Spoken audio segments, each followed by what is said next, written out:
65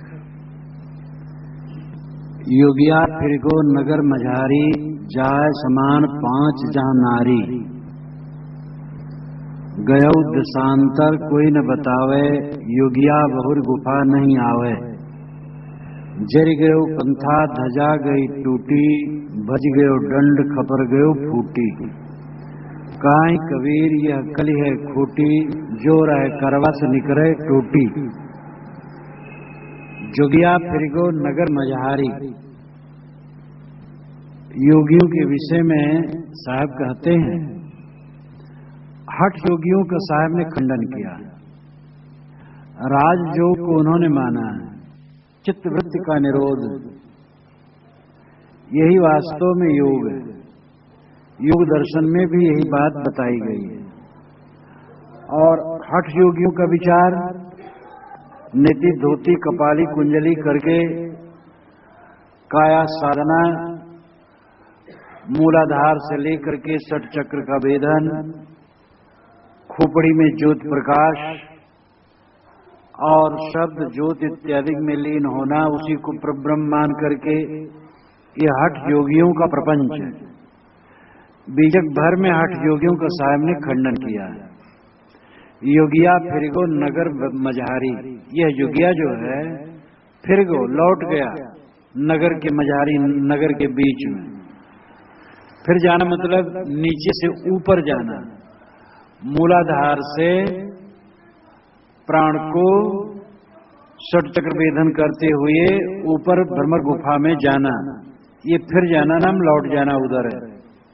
जाय समान 5 जहाँ नारी, वह वहां जाकर के समाया जहां 5 नारियां, नारियां नाड़ियां, धनंजय, कूर्म, कृकल, नाग और देवदत्त, ये 5 नाड़ियां ब्रह्मांड में मानी गई है, गले से ऊपर। और इस प्रकार जहां 5 नाड़ियां हैं, उस भ्रमर गुफा में जाकर के 7 साल में जाकर के योगी समाया, ज्योतिनाद बिंदु को अपना लक्ष्य समझा और समझा वही ब्रह्मधाम है। लेकिन साहब कहते हैं, गयो देशांतर कोई न बतावे। ऐसा इन्हें कोई नहीं बताता है कि ये देशांतर गए, अपने देश को वास्तव में छोड़ दिए, निस्वरूप का भाव इनका छूट गया और ये खोपड़ी में ज्योत शब्द इत्यादि विजात भास अध्यास में अपना मन लगाए। और जब ये शरीर छोड़ देंगे, देशांतर, दूसरे ढंग से देशांतर नाम, देश का अंतर। देश एक जगह से दूसरी जगह दूसरा देश है। अगर एक अंगुल से हट करके कोई चीज अलग हुई तो दूसरे देश में चली गई। तो जब ये शरीर छोड़ करके जाएंगे तो खोपड़ी तो वहां नहीं रहेगी, ब्रह्मधाम फिर इनका कहां रहेगा। योगिया भोर गुफा नहीं आवे, यह योगी लौट करके गुफा में तो आएगा नहीं, भ्रमर गुफा में, कि वहां फिर से ज्योति का दर्शन करे। ज्योति शब्द नाद बिंदु, ये सब तत्व प्रकृति और शरीर के विकार हैं और इन्हीं में डूब जाना अविवेक। सबका साक्षी जो अपना स्वरूप है, यह ज्ञान योगी नहीं किए, अपने आप का उन्हें होश ही नहीं। वास्तव में अध्यात्म का सार है स्वरूप को पहचानना और स्वरूप में स्थित होना। स्वरूप का मतलब है निज पदार्थ। निज पदार्थ अपना आपा, अपना चैतन्य, और इसे समझना और इसमें स्थित होना, यह अध्यात्म का सार है। लेकिन हठ योगी लोग नाद में, ज्योति में, बिंदु में, प्रकाश में, इन सब में उलझ गए। ज्योति दिखाई देती है, किसको दिखाई देती है? दृष्टा को। दृष्टा श्रेष्ठ है, दृश्य ज्योति श्रेष्ठ नहीं। शब्द सुनाई देता है, किसको सुनाई देता है? श्रोता को। श्रोता चैतन्य है और शब्द श्राव्य है, जो सुना जाता है। वो श्रेष्ठ नहीं, सुनने वाला श्रेष्ठ है। दृष्टा, मनता, बोधा, ज्ञाता चैतन्य ही श्रेष्ठ है, लेकिन अपने चैतन्य स्वरूप का भास न रहा और योगी लोग नाद बिंद ज्योति में उलझ गए। तो गयो देशांतर कोई न बतावे। साहब कहते इनको ये कोई नहीं बताता है कि जब ये देशांतर चले जाएंगे, इस शरीर को छोड़ देंगे, तो ये गुफा में तो फिर भ्रमर गुफा में आएंगे नहीं ज्योत देखने के लिए, और ज्योत तो यही नष्ट हो गई। ज्योति ज्योत ज्योति ज्योत ज्योत जो कहिए, ज्योत कौन सहिदानी, ज्योति ज्योति ज्योति दय मारे तब कहो ज्योति कहाँ समानी। ये बीजक में अन्यत्र भी उन्होंने खंडन किया। तो ज्योति के चक्कर में पड़ गए, झिलमिल झगड़ा झूलते बाकी छूट न काऊ, गोरख अटके कालपुर कौन कहा वैसाऊ। ये झिलमिल हिलता हुआ ज्योति प्रकाश देखने के झगड़े में गोरखनाथ जैसे महापुरुष पड़ गए। ज्योति दृश्य, नाद बिंद इत्यादि पहले मन को ठहराने के एक सामान्य साधन है और अंतिम नहीं है। अंतिम तो निस्वरूप के स्थित है। जर गयो कंथा धजा गई टूटी, भज गयो दंड खपर गयो फूटी। अंतिम तो ये हो जाता है कि कंथा जल जाती। कंथा नाम गुदड़ी, ये शरीर गुदड़ी चल जाती है।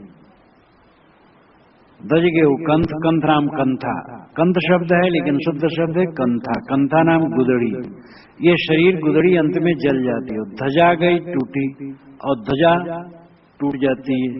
ध्वजा और पताका, ध्वजा डंडे को कहते हैं, पताका जो उसमें कपड़ा लगता है पताका। तो ध्वजा सांस है, ये टूट जाएगी।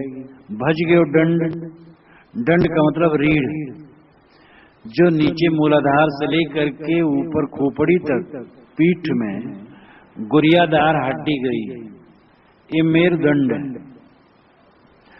और ये टूट जाएगी। खपर गयो फूटी, ये खोपड़ी खपर है और ये फूट जाएगी।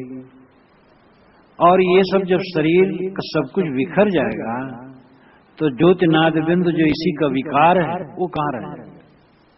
लेकिन चेतन ये शरीर और शरीर के अंगों से भिन्न है, शुद्ध स्वरूप है, वही तुम्हारा आपा है। तो स्वरूप को जो नहीं समझते हैं और ज्योतिनाद बिंदु में ही उलझ जाते हैं, साहब उनको बारंबार कोसते हैं। कहीं भी ज्योतिनाद बिंदु में उलझ जाना, परोक्ष ईश्वर में उलझ जाना, जो बुद्धि और विवेक से अलग बात है, सबका साहब खंडन करते हैं। जो प्राप्तव्य है तुम्हारा वो निस्वरूप है, ये निस्वरूप ही परमात्मा है। कहें कबीर ये कली है खोटी, जो रहे करवा से निकले टूटी। साहब कहते ये कली खोटी है। कली नाम कालिक, पाप, बुराई, मलिनता, मलिन बुद्धि, ये खोटी है। ये तुम्हारा कली विकार है, दोष है, जो स्वरूप को न समझ करके बाहरी पदार्थों में उलझ गए हो। जो रहे करवा से निकले टूटी, जो करवा में रहता है वो टूटी से निकलता है। करवा कहते हैं मिट्टी या धातु का वह लोटा जैसा पदार्थ जिसमें टोटी लगी रहती है। तो टोटीदार लोटे को या घड़े को करवा कहते हैं। तो जो रहे करवा से निकले टोटी, जो करवा में होगा टोटी से निकलेगा, घड़े में होगा वही तो उसके मुंह से निकलेगा। जब तुम भास अध्यास ग्रहण करोगे तो भास अध्यास में पड़ोगे और सबका भास्कर शुद्ध स्वरूप अपना है। सारे भास को छोड़ करके जब स्वरूप में स्थित होगे तब तुम्हारी असलियत होगी और वही वास्तव में जीवन का फल होगा। सामान्य लोगों के लिए भी यहाँ योगी का प्रयोग का अर्थ माना जाता है। योगिया ये जीव है मानो, और फिर वो नगर मझारी, ये शरीर छोड़ा तो फिर नगर के मझारी गया, फिर देह धरने गया। माता के रजबीज माता पिता के रजबीज से माता के पेट में गया तो वहां पर नगर मझारी गया। जाय समान 5 जहानारी 5 नारियां प्राणपान समान बयान उदान, ये पिंड की 5 नाड़ियां। तो इस प्रकार वो जाकर के माता के उदर में फिर समाया। गयो देशांतर कोई न बतावे, यह देशांतर चला गया। ये कोई नहीं बता सकता है कहां गया, लेकिन गया। सत्ता मिटती नहीं, पानी की बूंद सूख गई, उसके कण बिखर गए, नष्ट नहीं हो गए। कोई नहीं बता सकता उसके कण कहां गए, लेकिन वो नष्ट नहीं हुए। इसी प्रकार जीव शरीर छोड़ दिया तो नष्ट नहीं हुआ, क्योंकि वो तो निर्विकारी है, कूटस्थ है, नित्य है।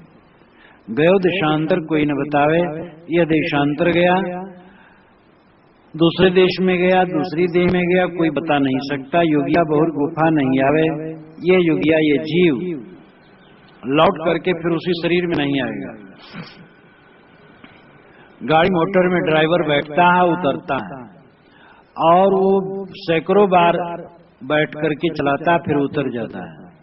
लेकिन यह जीव ड्राइवर इस शरीर में इसकी रचना काल से ही बैठता है, उतरता नहीं, और जब उतरता है तब फिर आकर के बैठता नहीं। तो जोगिया बहुर गुफा नहीं आवे, ये जोगी ये जीव फिर लौट करके शरीर में नहीं आता। शरीर की क्या दशा होती है? जर गेहूं कंथ, कंथा गुदड़ी जल जाती है, सांस ध्वजा टूट जाती है, रीढ़ दंड भज जाना, नष्ट हो जाना, नष्ट हो जाता है, और खपर के फूटी ये खोपड़ी फूट जाती है, और सब काम तमाम हो जाता, खत्म हो जाता है। कहीं कबीर ये कल एक खोटी, साहब कहते कल खोटी, कल नाम पाप बुद्धि मलिनता। आदमी के अंदर में क्षोभ और प्रतिक्रिया की मवाद हर समय भरी रहती है, हर समय इसके अंदर में क्षोभ है और प्रतिक्रिया। अमुक ने ऐसा कहा, मैं ऐसा उत्तर दूंगा। पत्नी से प्रतिक्रिया, पति से, पुत्र से, भाई से, गुरु से, शिष्य से, संबंधी से, पड़ोसी से, सबसे प्रतिक्रिया। प्रतिक्रिया में जीव उलझा रहता है और हरदम क्षोभित रहता है। ये उसकी कमजोरी है, ये उसके समय की बर्बादी है, और चित्त को भवसागर बनाना है। साधक को सावधान रहना चाहिए, अपने मन में क्षोभ और प्रतिक्रिया न लाए। तो कल ही खोटी, ये मन की मलिनता, क्षोभ, प्रतिक्रिया, विकार, दृढ़भास अध्यास खोटी। करवा में जो रहेगा वो टोटी से निकलेगा, जो तुम्हारे मन में रहेगा वो फल के रूप में आएगा। इसलिए बहुत सावधानी से जीवन व्यतीत करो।